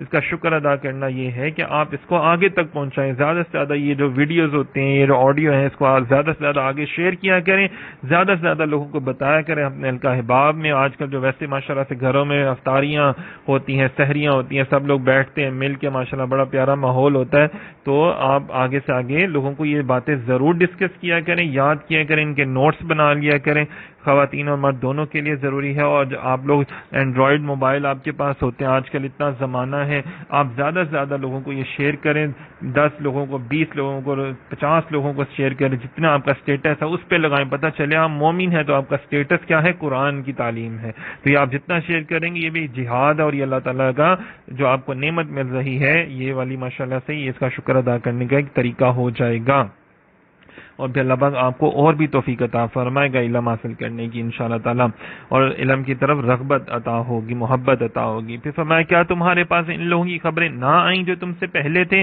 یعنی نوح علیہ السلام کی قوم اور عاد اور سمود اور جو ان کے بعد ہوئے، جنہیں اللہ ہی جانتا ہے، ان کے پاس ان کے رسول روشن دلائل لے کر تشریف لائے تو وہ اپنے ہاتھ اپنے منہ کی طرف لے کر کہنے لگے ہم اس کے ساتھ کفر کرتے ہیں جس کے ساتھ تمہیں بھیجا گیا ہے۔ یعنی کہ دیکھیں کہ اللہ تعالیٰ فرماتا ہے کہ اے محبوب آپ ان کو بتائیں کہ نوح علیہ السلام کی قوم، سمود علیہ السلام کی قوم، صالح علیہ السلام مطلب صالح علیہ السلام کی قوم، ہود علیہ السلام کی قوم، ان کے بعد جو عذاب الہی نازل ہوئے، اور یہ ایک روشن دلیل ہے، صحیح ہے نا، اور مطلب کہ آپ کو سمجھ نہیں آتی آپ لوگوں کو یہ دیکھنا چاہیے کہ ان کے اوپر نافرمانیوں کی وجہ سے عذاب نازل ہوا تھا، تو آپ اپنی جو نافرمانی ہے اس کو ختم کریں۔ پھر فرمایا ان کے رسول نے فرمایا کیا اس اللہ کے بارے میں شک ہے جو آسمانوں اور زمین کا بنانے والا ہے، وہ تمہیں بلاتا ہے تاکہ تمہارے گناہوں کو بخش دے اور اگر ایک مقررہ مدت تک تمہیں مہلت دے۔ انہوں نے کہا تم تو ہمارے جیسے آدمی، تم چاہتے ہو کہ ہمیں ان سے روک دو جن کے ہمارے باپ دادا عبادت کرتے رہے، تو تم کوئی واضح دلیل لے کر آؤ۔ دیکھیں نا یہ تمام کافر جو ہیں، تمام انبیاء کی جو امتوں کے کافر تھے وہ ایسے ہی دوبا نعوذ باللہ بے ادبی گستاخی کیا کرتے تھے، جناب ہمارے باپ دادا جو ہے ہم تو ان پر عمل کریں گے، جو ہمارے بڑوں نے کہا ہم ان پر کریں گے، تو نہیں بھائی، ایک رب کے اوپر ایمان لے کر آنا ہے۔ جو اللہ نے تمہیں معجزات دکھا رہا ہے، اللہ پاک جو نشانیاں دکھا رہا ہے اس پر عمل کرو نا۔ ان کے رسولوں نے ان سے فرمایا ہم تمہارے جیسے ہی انسان ہیں، لیکن اللہ اپنے بندوں میں سے جس پر چاہتا ہے احسان فرماتا ہے، ہمیں کوئی حق نہیں کہ ہم اللہ کے حکم کے بغیر کوئی دلیل تمہارے پاس لے آئیں۔ مسلمانوں کو اللہ ہی پر بھروسہ کرنا چاہیے، کہ مطلب کہ ہم اگر آئے ہیں تو ہم اللہ کے حکم سے آئے ہیں تمہیں، اور مسلمانوں کو اللہ پر بھروسہ رکھنا چاہیے اور لوگوں پر بھروسہ نہیں کرنا چاہیے۔ اور ہمیں کیا ہے کہ ہم اللہ پر بھروسہ نہ کریں، حالانکہ اس نے تو ہمیں ہماری راہیں دکھائی نہیں اور تم جو ہمیں ستا رہے ہو ہم ضرور اس پر صبر کریں گے. اور بھروسہ کرنے والوں کو اللہ ہی پر بھروسہ کرنا چاہیے. دیکھیں انبیاء کرام جتنے بھی آئے ہیں سب نے اللہ پاک پر بہت زیادہ بھروسہ کیا, بہت زیادہ انہوں نے صبر کیا. جو اذیتیں جو ان کو نقصان پہنچائے گیا ان کی امتوں کی کافروں کی وجہ طرف سے, تو سب نے بھروسہ کیا اور سب جو ہے وہ اللہ تعالیٰ کی ذات پر بہت توکل کرنے والے لوگ تھے. جتنے بھی انبیاء کرام ہوتے ہیں جو نیک لوگ ہوتے ہیں, دیکھیں ان کی اتنی شانیں بیان کی جا رہی ہیں قرآن پاک میں, ان کی تعریفیں بیان کی جا رہی ہیں, ان کے کام بیان کیے جا رہے ہیں, ان کا اللہ پر توکل بیان کیا جا رہا ہے. سامعین محترم, جس ہستی نے اللہ کی ذات پر توکل کیا, امر بالمعروف اور نہی عن المنکر سے روکا لوگوں کو, اور نہیں عن المنکر یعنی برے کاموں سے روکا اور اچھے کاموں کا حکم دیا. دیکھیں لوگوں نے ہمیشہ ان کو جو ہے وہ اذیتیں پہنچائیں, ان کو تکالیف دی, ان کو پریشان کیا. تو آج کے دور میں بھی دیکھ لینا, اگر آپ برا کام کرنے لگیں 10 لوگ آپ کے ساتھ آ جائیں گے, اچھا کام کریں گے تو ہر کوئی تنقید کرے گا. مطلب برے کام پہ تنقید ہوگی اوپر سے, لیکن اچھے کام کے اوپر تنقید تو بہت ہی زیادہ ہو جائے گی پھر. تو یہ ان لوگوں کو بھی سوچنا چاہیے کہ کہیں وہ کفار کا طریقہ تو نہیں اپنا رہے اپنے مسلمان بھائی بہنوں کو اذیتیں دے کے. اگر آپ ان کو یار انکریج نہیں کر سکتے تو ڈی گریڈ بھی نہ کریں نا. ویسے تو ہمیں چاہیے کہ ہم اپنے مسلمان بھائی بہن جو دین پر عمل کرتے ہیں, جو پریکٹس کرتے ہیں پراپرلی پریکٹیکلی طور پر مسلمان ہیں, تو ہمیں ان کو انکریج کرنا چاہیے, ان کی حوصلہ افزائی کرنا چاہیے اور ان کو تحفے تحائف دینے چاہیے تاکہ وہ اور زیادہ دین اسلام کی خدمت کریں اور دین پر عمل کریں. پھر فرمایا کافروں نے اپنے رسولوں سے کہا ہم ضرور تمہیں اپنی سرزمین سے نکال دیں گے, یا تم ہمارے دین میں آ جاؤ. تو ان رسولوں کی طرف سے ان کے رب نے وہی بھیجی کہ ہم ضرور ظالموں کو ہلاک کر دیں گے. دیکھیں وہ کیا کہتے تھے کہ آپ کو ہم اپنی زمینوں سے نکال دیں گے, اپنی جگہوں سے, اپنے علاقوں سے نکال دیں گے, اتنی دھمکیاں دیتے تھے اللہ تعالیٰ کے رسولوں کو. پھر اللہ تعالیٰ نے بھی وہی نازل کی, تو انشاءاللہ تعالیٰ تم پر بھی عذاب نازل ہوگا. دیکھیں نا جو جھوٹے اور بدکار اور بد مذہب لوگ ہیں, انہوں نے فیصلہ طلب کیا, ہر سرکش ہر درم ناکام ہو گئے. مطلب انہوں نے کہا کہ جناب آپ ہمیں کریں نا, عذاب دیں, ہمارے اوپر نازل ہو. تو پھر اللہ تعالیٰ نے یہاں فرمایا کہ جہنمیوں کو پیپ کا پانی پلایا جائے گا, تھوڑے تھوڑے گھونٹ لے گا جو ان کے گلے سے نہیں اترے گا. جیسے ہر طرف موت ہے کہ وہ مرے گا بھی نہیں, مطلب اسے لگے گا کہ میں ابھی مر گیا لیکن وہ نہیں مرے گا. یہ جہنمیوں کے بارے میں بات کی جا رہی ہے کہ انبیاء کرام کو جن جن لوگوں نے ستایا, اے کفار مکہ تم بھی سن لو, اور آج کے جو کفار ہیں, آج کے جو منافقین مشرکین ہیں وہ بھی سن لیں کہ دیکھو جو تم لوگ ستاتے ہو نا مسلمانوں کو, جو اور یہ ان کو سیکولر ان کے سامنے بنتے ہو, دہریے بننے کی کوشش کرتے ہو, اور بھائی تم عمل نہیں کرتے تو بھاڑ میں جاؤ, لیکن کم از کم جو عمل کرتے ہیں ان کا برا مت کہو, ورنہ تمہارے اوپر بھی عذاب آئے گا اور تمہیں بھی ایسا کھولتا ہوا پانی اور یہ پیپ جو ہے وہ تمہیں پلائی جائے گی. صحیح ہے, اہل جنت اور اہل جہنم کو کبھی موت نہ آئے گی. سامعین محترم, نہ جنتیوں کو موت آئے گی اسی طرح نہ ہی جہنمیوں کو موت آئے گی, بلکہ ان کو عذاب اسی طرح ہوتا رہے گا جہنمیوں کو. پھر فرمایا اپنے رب کا انکار کرنے والوں کے اعمال راکھ کی طرح ہوں گے جس پر آندھی کے دن میں تیز طوفان آ جائے گا. مطلب کافروں کے تمام اعمال ضائع ہو جائیں گے اور آخرت میں ان کو کوئی نفع نہیں دیں گے. اور کوئی اچھا اور نیک عمل بھی کیا ہوگا نا, مطلب جیسے محتاجوں کی مدد کرنا, صلہ رحمی کرنا, والدین کے ساتھ نیک سلوک کرنا, بھوکوں کو کھانا کھلانا, مسافروں کی معاونت کرنا, بیماروں کی خبر کینی کرنا وغیرہ, وہ ایمان نہ ہونے کی وجہ سے آخرت میں باطل ہو جائیں گے, کیونکہ یہ سارا ان کی اپنی خوشنودی کے لیے, اپنے فخر اور غرور تکبر کے لیے ہوگا, نہ کہ اللہ کی رضا کے لیے. جبکہ مسلمان کا کام اللہ کی رضا کے لیے ہوتا ہے, اسی اللہ کی ثواب کے لیے سے ہوتا ہے, نبی پاک صلی اللہ علیہ وسلم کی خوشنودی کے لیے ہوتا ہے, حضور کی سنت ادا کرنے کے لیے ہوتا ہے. تو اللہ پاک اس وجہ سے مومن پر اپنا کرم کرتا ہے. پھر فرمایا کیا تو نے نہ دیکھا کہ اللہ نے آسمان اور زمین حق کے ساتھ بنائے, وہ اگر چاہے تو اے لوگوں تمہیں لے جائے اور ایک نئی مخلوق لے, اور یہ اللہ پر کچھ دشوار نہیں ہے. کتنی بڑی بات ہے نا کہ اللہ تعالیٰ چاہے تو, یہ اس نے زمین و آسمان پیدا کیے ہیں نا, تو وہ چاہے تو تمہیں سب کو ختم کر دے اور نئی لوگوں کو لے آئے. تو یہ اللہ کی بڑی حکمت ہے, اللہ کے لیے کوئی چیز بھی مشکل نہیں ہے. یہ آیت میں کفار مکہ سے خطاب ہے, کافروں کے گروہ میں تمہیں ختم کر کے تمہاری جگہ اور مخلوق پیدا کر دوں گا جو میری فرما بردار اور اطاعت گزار ہوگی. سامعین محترم, ایسا ہوا بھی کہ دیکھیں نا کہ آج مکے میں, مدینے میں اور پوری دنیا میں دیکھ لیں کہ جو پہلے لوگ تھے, جو کفار تھے, جو لوگوں نے انکار کرتے تھے, اور آج وہ لوگ نہیں ہیں. جبکہ اللہ کی ذات تو موجود ہے, لیکن اور اللہ تعالیٰ کے نام لیوا روز بروز بڑھتے چلے جا رہے ہیں. دنیا میں تیزی سے پھیلتا ہوا مذہبی دین اسلام ہے, سب سے زیادہ پڑھی جانے والی کتاب بھی قرآن پاک ہے. اور پھر فرمایا سب اللہ کے حضور اعلانیہ حاضر ہوں گے، تو جو کمزور تھے بڑے لوگوں سے کہیں گے ہم تمہارے تابع تھے، تو کیا تم اللہ کے عذاب میں سے کچھ ہم سے دور کر سکتے ہو؟ اگر اللہ ہمیں ہدایت دیتا تو ہم تمہیں بھی ہدایت دے دیتے۔ اللہ اکبر! یہ جو آج اپنے لیڈروں کے پیچھے بھاگتے ہیں نا، شیطانی قوتوں کے پیچھے بھاگتے ہیں، تو یہ قیامت والے دن کو پکاریں گے تو وہ کہیں گے نہیں نہیں نہیں، ہم نے تو بس تم سے مذاق کیا تھا۔ اب اندازہ کریں، ہمیں نہیں پتا، تم اپنا عذاب جو ہے نا خود ہی بھگتو۔ اندازہ کریں پھر اس سے آگے کیا فرمایا، جو فیصلہ ہو جائے گا تو شیطان کیا کہے گا بھلا؟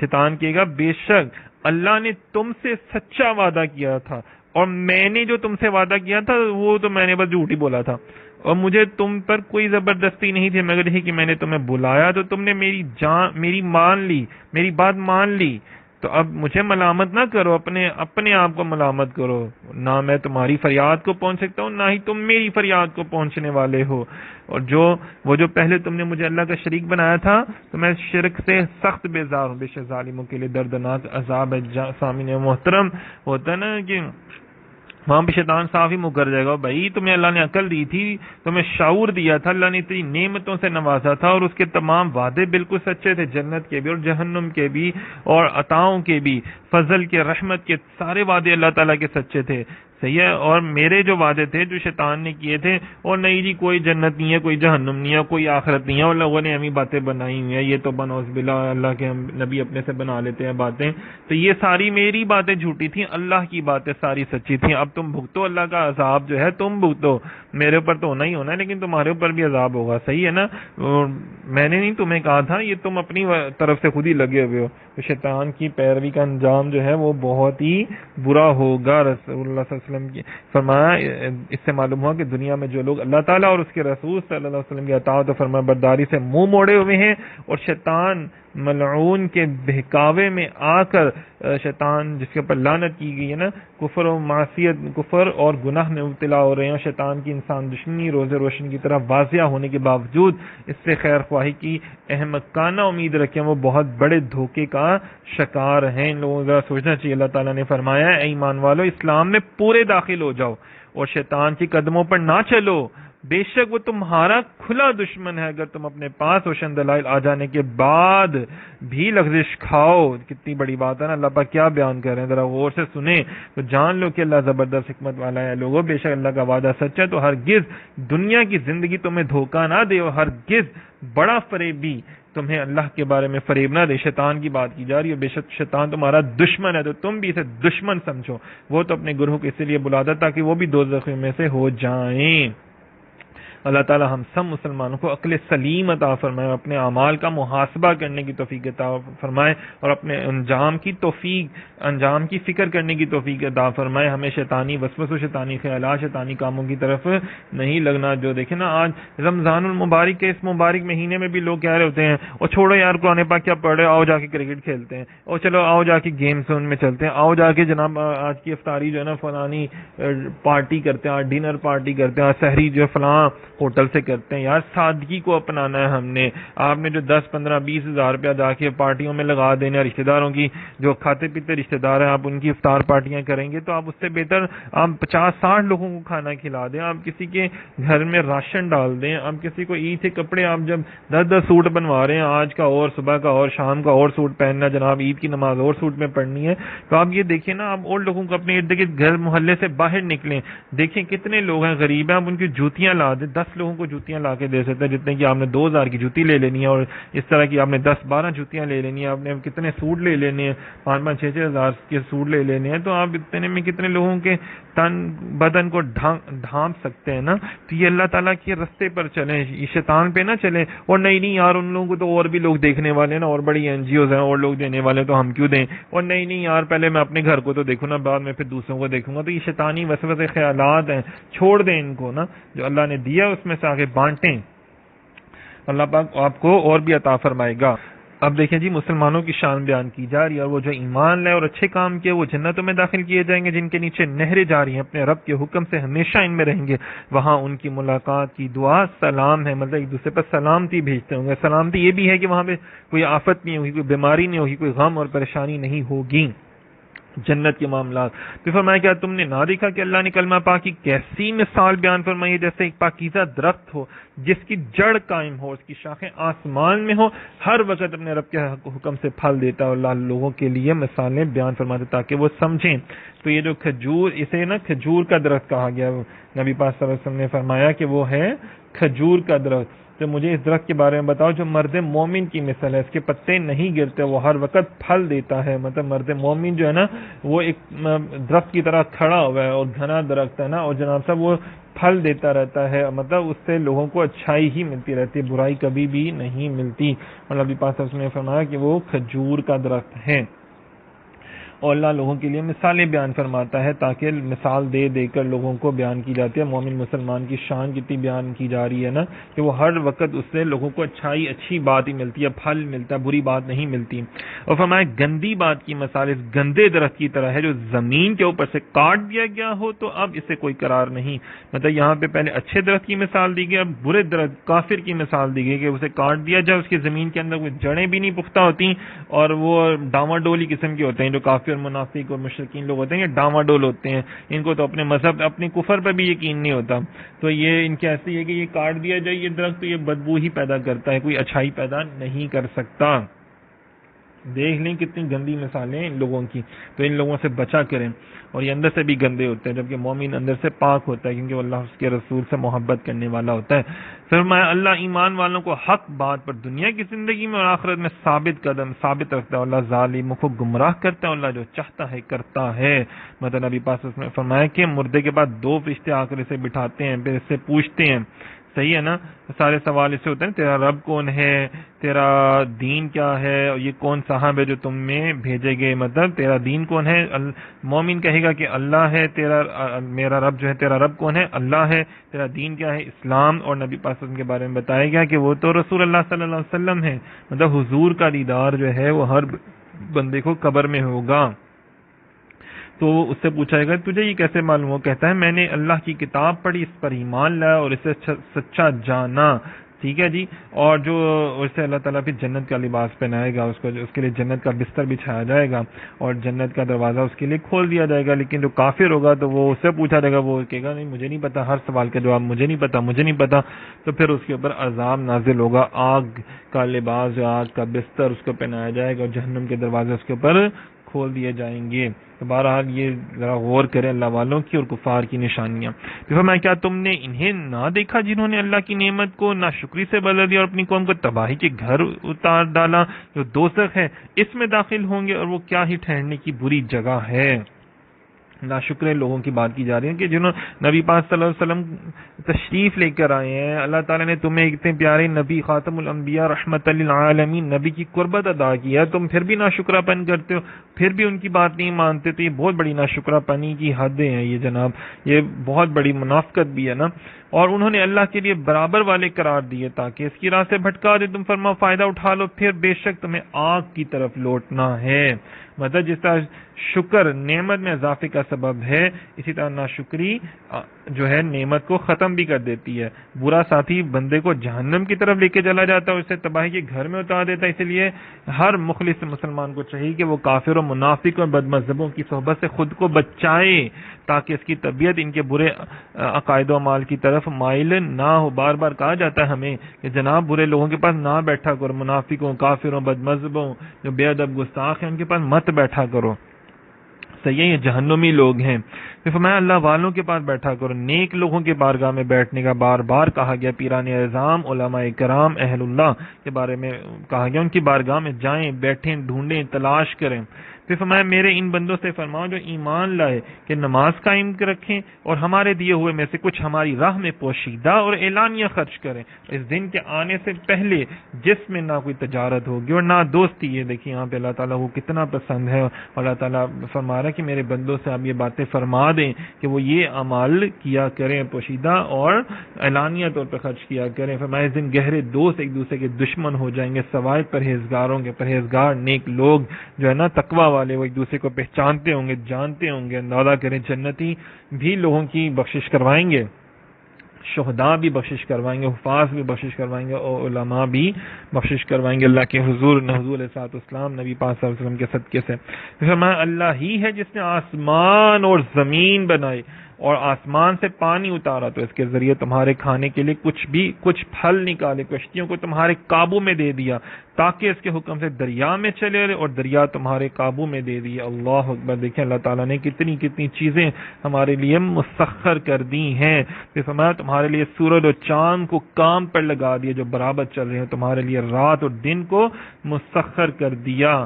دیکھیں اللہ تعالیٰ، اس میں اللہ تعالیٰ کی وحدانیت، یہ کتنے قدرت کے دلائل دیے جا رہے ہیں کہ تمہارے لیے آسمانوں کو پیدا کیا، زمین کو پیدا کیا، آسمان سے پانی نازل فرمایا تاکہ پانی کھیتوں کو سیراب کرے، تم پھل کھاؤ، اور کشتیوں کو تمہارے لیے مسخر کر دیا۔ دیکھیں کشتیاں سمندر میں تیرتی ہیں، یہ بھی اللہ کا خاص کرم ہے، ورنہ تو وہ ڈوب بھی سکتے ہیں۔ پھر سورج اور چاند، دیکھیں نا رات اور دن ہوتا ہے سورج اور چاند کے آنے جانے کی وجہ سے، پھر رات اور دن کو بھی تمہارے لیے مسخر کر دیا۔ لوگوں کو بہت کچھ ان کی منہ مانگی چیزیں اللہ پاک نے عطا فرمائی ہیں، اور یہ اللہ تعالیٰ کی قدرت ہے۔ پھر بھی ہم اللہ تعالیٰ کے ناشکر ہیں نا، ہمیں شکر ادا کرنا چاہیے اور اس کی تمام نعمتوں سے فائدے اٹھانے چاہیے، صحیح ہے، اور دوسروں کو بھی فائدہ اٹھانے کا موقع دینا چاہیے۔ فرمایا اس نے تمہیں وہ بھی بہت کچھ دے دیا جو تم نے اس سے مانگا، اور اگر جو تم نے اس سے مانگا، اگر تم اللہ کی نعمتیں گنو تو شمار ہی نہ کر سکو گے۔ اللہ اکبر، اللہ تعالیٰ نے تمہیں وہ بھی دیا جو تم نے مانگا اور وہ بھی دیا جو تم نے نہیں بھی مانگا۔ اور یاد کرو جب ابراہیم علیہ السلام نے عرض کی اے میرے رب اس شہر کو امن والا بنا دے اور مجھے میرے بیٹوں کو بتوں کی عبادت کرنے سے بچائے رکھا تھا۔ ابراہیم علیہ السلام کی دعا بتائی گئی ہے کہ انہوں نے دعا مانگی تو اللہ رب العزت نے کیا کیا، پھر مکہ شہر کو امن والا بنا دیا، ٹھیک ہے نا، اور وہاں سے تمام بتوں کو اللہ پاک نے دور فرما دیا۔ پھر فرمایا اے میرے رب بے شک بتوں نے بہت سے لوگوں کو گمراہ کر دیا، تو جو میرے پیچھے چلے تو بے شک وہ میرا ہے، اور جو میری نافرمانی کرے تو بے شک تو بخشنے والا مہربان ہے۔ سامعین محترم، یہ والی آیت اور ایک اور آیت جو ہے نا، جو عیسیٰ علیہ السلام نے بات کی کہ اے اللہ اگر تو ان کو عذاب دے تو یہ تیرے بندے ہیں، اور اگر تو ان کو بخش دے تو غالب حکمت والا، یہ دو آیتیں جب پڑھی کہ عذاب کی بات ہو رہی ہے، مطلب جو ہدایت والے وہ میرے ہیں، جو گنہگار ہیں وہ اللہ پاک جی آپ کے ہیں۔ یہاں پہ نبی پاک صلی اللہ علیہ وسلم نے گنہگاروں کو بھی یاد فرمایا، اور حضور صلی اللہ علیہ وسلم اتنا روئے اور عرض کیا اللہ میری امت۔ اللہ تعالیٰ نے فرمایا کہ محبوب جبرائیل کو حکم دیا کہ جاؤ میرے محبوب کے پاس اور پوچھو کیا ہوا، تو نبی پاک صلی اللہ علیہ وسلم نے یہ بات بیان کی نا، یہ جو عذاب والی بات تھی، تو اللہ تعالیٰ کے پاس گئے، جبرائیل عرض کیا تو پھر اللہ تعالیٰ نے فرمایا جبرائیل میرے حبیب کے پاس جاؤ اور ان سے کہو کہ آپ کی امت کی بخشش کے معاملے میں ہم آپ کو راضی کر دیں گے اور آپ کو رنجیدہ نہیں کریں گے۔ سامعین محترم دیکھیں کہ عذاب کی آیتیں نازل ہوئی ہیں، انبیاء کرام بات فرما رہے ہیں، لیکن یہاں پہ نبی پاک صلی اللہ علیہ وسلم فرما رہے ہیں کہ مولا میری گنہگار امت کو بھی بخش دینا، مولا اپنی امت کی گنہگاروں کے لیے بھی خود دعا فرما رہے ہیں۔ اللہ اکبر، مطلب میرے اور آپ کے لیے تو پھر ہمیں چاہیے نا کہ ہم زیادہ سے زیادہ حضور صلی اللہ علیہ وسلم کی باتیں مانیں، ان پر عمل کریں۔ تو میرے رب میں نے اپنی کچھ اولاد کو تیری عزت والے گھر کے پاس ایک ایسی وادی میں ٹھہرایا جس میں کھیتی نہیں ہوتی ہے میرے رب، تاکہ وہ نماز قائم کرے، تو لوگوں کے دل ان کی طرف مائل کر دے، انہیں پھلوں سے رزق عطا فرما تاکہ وہ شکر گزار ہو جائیں۔ سامعین محترم، مکہ المکرمہ میں حضرت بی بی ہاجرہ علیہ السلام، حضرت اسماعیل علیہ السلام کو آپ نے وہاں ٹھہرایا اللہ پاک کے حکم سے، اور وہ ویران ایک تھا نا، ویران جگہ تھی اور بے آباد اور بنجر جگہ تھی، وہاں پہ ٹھہرایا۔ اور پھر دیکھیں کہ وہاں پہ کیا ہوا کہ صفا مروا کے گرد جب چکر لگائے، اسماعیل علیہ السلام کے پاؤں مبارک کی ایڑی رگڑنے سے زمین پر وہاں پہ چشمہ جاری ہو گیا آب زمزم، اور پھر وہاں پہ دیکھیں کچھ عرصے بعد وہاں پہ قافلے والے آئے اور انہیں دیکھا یار یہ ویرانے میں ایک چشمہ ہے صحرا میں، انہوں نے وہاں پہ پڑاؤ کیا، اور کرتے کرتے وہاں پہ پھر جب اسماعیل علیہ السلام بڑے ہوئے تو ان قافلوں والوں کی ایک لڑکی سے ان کی شادی کی گئی، اور پھر ان کی اولاد ہوئی، اولاد در اولاد در اولاد، اور آج دیکھیں وہاں پہ کتنی ترقی ہے کہ دنیا بھر کے پھل چونکہ بے شک وہاں پہ پیدا نہیں ہوتے لیکن وہاں پہ ملتے ضرور ہیں، دنیا بھر کی دولت چیز ہر شے جو ہے نا آپ کو وہاں پہ ٹیکنالوجی بھی اب تو ماشاءاللہ سے وہاں پہ مل جاتی ہے۔ فرمایا کہ وہاں پہ اس کو سرسبز و شاداب ایریا نہیں بنایا کہ لوگ وہاں پہ پکنک پوائنٹ بنانے کے لیے جائیں، فرمایا نہیں بلکہ لوگ وہاں پہ نماز پڑھنے کے لیے جائیں۔ دیکھیں نا بنجر پہاڑ ہیں سارے کے سارے، ہم مری میں جاتے ہیں اور جگہوں پہ جاتے ہیں تو ہمارا ہوتا ہے انٹرٹینمنٹ کا معاملہ ہوتا ہے، ذہن میں یہ ساری چیزیں ہوتی ہیں نا انجوائمنٹ کرنا، لیکن فرمایا وہاں پہ لوگ پہاڑ درخت اور یہ خوبصورتی نہ دیکھنے جائیں بلکہ لوگ صرف اور صرف خانہ کعبہ کی طرف ہوں اور نماز وہاں پہ پڑھیں، خشوع خضوع کے ساتھ اللہ تعالیٰ کے حضور جائیں نا۔ یہ نہ ہو کہ لوگ اللہ تعالیٰ کے گھر کو سیکنڈری حیثیت دے دیں، نہیں، وہاں پہ باقی ساری چیزیں سیکنڈری ہیں، اللہ تعالیٰ کی جو گھر کا مقام ہے وہ اول درجے پر ہے، اور ہم نے اپنی ترجیحات پر سب سے پہلے اگر اپنے اللہ کو رکھیں گے، اس کے گھر کو، اس کے احکامات کو، اس کی عبادت کو رکھیں گے، تو پھر اللہ تعالیٰ بھی اپنی ترجیحات میں ہمارے اوپر رحمت، برکت اور فضل نازل فرمائے گا۔ پھر فرمایا اے ہمارے رب تو جانتا ہے جو ہم چھپاتے ہیں اور جو ظاہر کرتے ہیں، تو سب کو جانتا ہے۔ تمام تعریفیں اس اللہ کے لیے، سے مجھے بڑھاپے میں اسماعیل اور اسحاق دیے، مطلب بڑھاپے میں ان کی اولاد ہوئی نا، جب 99 ایئرس کے ہو چکے تھے، کتنی بڑی بات ہے نا، تب حضرت اسماعیل علیہ السلام پیدا ہوئے، اور جب آپ کی عمر 112 سال کی ہوئی تو تب حضرت اسحاق علیہ السلام پیدا ہوئے حضرت ابراہیم علیہ السلام کے والے سے۔ پھر آپ نے جو دعا فرمائی، بڑی مشہور دعا ہے جو ہم ہر نماز میں پڑھتے ہیں کہ رب جعلنی مقیم الصلاۃ ومن ذریاتی، اے میرے رب مجھے نماز کا قائم کرنے والا رکھ، کچھ میری اولاد کو اے ہمارے رب، اور میری دعا سن لے، اے ہمارے رب مجھے بخش دے اور میرے ماں باپ کو بخش دے اور سب مسلمانوں کو بخش دے جس دن حساب قائم ہوگا۔ یہاں پہ دیکھیں ہمیں دعا کا طریقہ بھی، سلیقہ بھی بتایا جا رہا ہے، کیا کہ میری کچھ اولاد کو پتہ تھا نا، یہ کچھ اولاد سارے کچھ بیچ میں ایسے بھی ہو سکتے ہیں، بعض افراد کے بارے میں اللہ تعالیٰ کے بتانے سے معلوم ہو چکا تھا نا کہ وہ کافر ہوں گے یا منافق ہوں گے، تو اس لیے فرمایا کہ اپنی بعض اولاد کے لیے نمازوں کی پابندی اور محافظت کی دعا کی۔ پھر فرمایا کہ ماں باپ کے لیے بھی دعا کرنا، یہ دعا ہے، مطلب دیکھیں حضرت ابراہیم علیہ السلام نے اپنے سکے حقیقی ماں باپ کے لیے دعا کی، کیونکہ انبیاء کبھی کافروں کی اولاد میں سے نہیں ہوتے، انبیاء بھی نیک ہستیوں کی اولاد میں سے ہوتے ہیں جو اللہ کو مانتے ہیں نا۔ جو دوسرا ان کا ذکر کیا گیا نا ایک اور صورت میں، ہم نے پیچھے کیا تھا سورۃ توبہ میں، تو وہ ان کے چچا آزر کا ذکر تھا، جن کے بارے میں حکم ہوا تھا کہ ان کے لیے دعا مت کریں، یہ لیکن ماں باپ کے لیے دعا آپ نے کی کہ والی والدیہ، دیکھیں حکم ہے کہ ماں باپ کے لیے دعا ضرور کرو۔ یہ دعا کے آداب میں ہے کہ دعا اپنی ذات سے شروع کریں کہ اللہ باجی میرے گناہوں کو بخش دے جو میں نے کی، اور آئندہ سے گناہوں میں بچنے میں میری مدد عطا فرما، پھر اپنے ماں باپ کے دعا میں شامل رکھے، پھر ہر مسلمان کے حق میں دعا کرے، اور آخرت کی دعا ضرور مانگے کہ جیسے نبی پاک صلی اللہ علیہ وسلم نے فرمایا نا کس طرح دعا کیا کرو کہ ربنا آتنا فی الدنیا حسنۃ وفی الآخرۃ حسنۃ وقنا عذاب النار، کہ اللہ باجی میری دنیا کو بھی اچھا کر دے اور خیر سے بھر دے، اور میری آخرت کو بھی اچھا اور خیر سے بھر دے۔ کتنی بڑی بات ہے نا۔ وہ فرمایا اے سننے والے، ہرگز اللہ کو ان کاموں سے بے خبر نہ سمجھنا جو ظالم کر رہے ہیں، مطلب اللہ تعالیٰ نے ڈھیل دی ہوئی ہے، اور اللہ تعالیٰ جب ڈھیل اپنی کھینچ لے گا نا تو پھر عذاب ہوگا، صحیح ہے۔ پھر فرمایا قیامت کی ہولناکیاں بیان کی جا رہی ہیں، پھر فرمایا جا رہا ہے کہ ان لوگوں کو اس دن سے ڈراؤ جب ان پر عذاب نازل ہوگا۔ اللہ تعالیٰ تو اللہ تعالیٰ فرماتا ہے کہ اور یہ ابھی سے رسولوں کی غلامی کر لیں، ورنہ یہ نہ ہو کہ بعد میں کہیں گے تو اللہ پاک نہیں مانے گا۔ فرمایا تم ان کے گھروں میں رہے جنہوں نے اپنی جانوں پر ظلم کیا تھا، تمہارے لیے بالکل واضح ہو گیا تھا کہ ہم نے ان کے ساتھ کیسا سلوک کیا، مطلب یہ کہ آپ لوگ ان کی جن قوموں پر عذاب نازل ہوا نا، آپ لوگ وہاں سے گزرتے بھی ہیں، کفار سے بات کی گئی نا، کیا سابقہ امتوں کے جہاں پہ آثار ہیں جسے ہم کھنڈرات کہتے ہیں، تو وہاں سے آپ گزرتے بھی ہیں، آپ کو پتہ بھی ہے سب کچھ، تو آپ وہاں سے نصیحت حاصل کیا کریں، نصیحت حاصل کرنے کی بجائے اور زیادہ بے ادب ہو جاتا ہے تو یہ کتنی غلط بات ہے نا، تو آپ کے اوپر بھی پھر ایسا ہی عذاب آئے گا۔ تو اللہ تعالیٰ فرماتا ہے بے شک انہوں نے اپنی سازش کی اور ان کی سازش اللہ کے قابو میں تھی، مطلب اللہ تعالیٰ جانتا تھا کہ یہ لوگ کیا سازشیں کرتے ہیں نا، سورہ انفال میں بھی اس کے بارے میں ذکر کیا گیا۔ میں یاد کرو جس دن زمین کو دوسری زمین سے اور آسمانوں کو بدل دیا جائے گا اور تمام لوگ ایک اللہ کے حضور نکل کھڑے ہوں گے جو سب پر غالب ہے، قیامت کا بھی دیکھیں نا ذکر کیا جا رہا ہے۔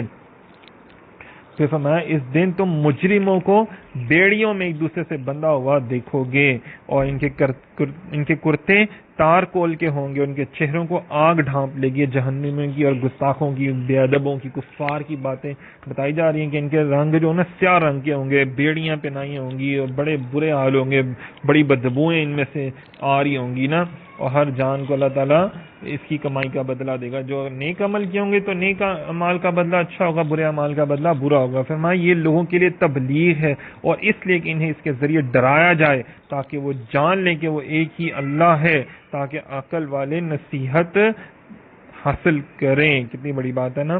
تو اس قرآن پاک میں اللہ تعالیٰ کی طرف سے تبلیغ بھی ہے اور نصیحت بھی ہے اور عبرت انگیز جو واقعات بیان کیے جاتے ہیں، اسی لیے تاکہ لوگ ڈریں اور اس ڈر کی وجہ سے برے اعمال سے باز آ جائیں، شیطانیت سے دور ہو جائیں، صحیح ہے۔ اور پھر آگے جو ہے وہ سورہ حجر جو ہے وہ شروع کی جائے گی انشاءاللہ تعالی، کل شروع کریں گے. دعا کرتے ہیں کوئی غلطی کوتاہی خطا ہو اللہ پاک اسے معاف فرمائے. اللہ تعالی ہم سب کو قرآن و سنت پر عمل کرنے کی توفیق عطا فرمائے، اس کا علم حاصل کرنے کی توفیق عطا فرمائے. بہت شکریہ، جزاک اللہ.